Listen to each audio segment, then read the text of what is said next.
During the term, the main thing I want to achieve is to do my best for the constituents, because having represented them in Westminster for 13 years and then having a big vote of confidence coming back here, what I want to do really is to make sure that I represent their views here, that I try to improve their lives and try to make things better. And I've got particular interests in particular areas. I mean, Cardiff North has got Velindre Cancer Hospital there, for example, and the Heath Hospital.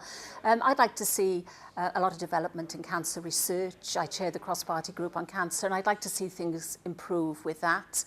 I'm very interested in children. I was a social worker before I came here, and there's lots of things in relation to children that I'd like to see improve.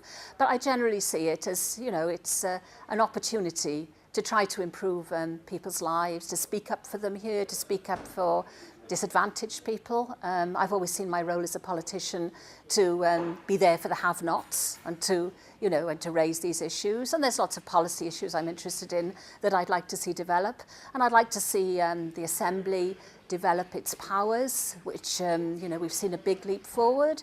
I'd like to see more. And so I can see lots of things that I'd like to achieve during this term.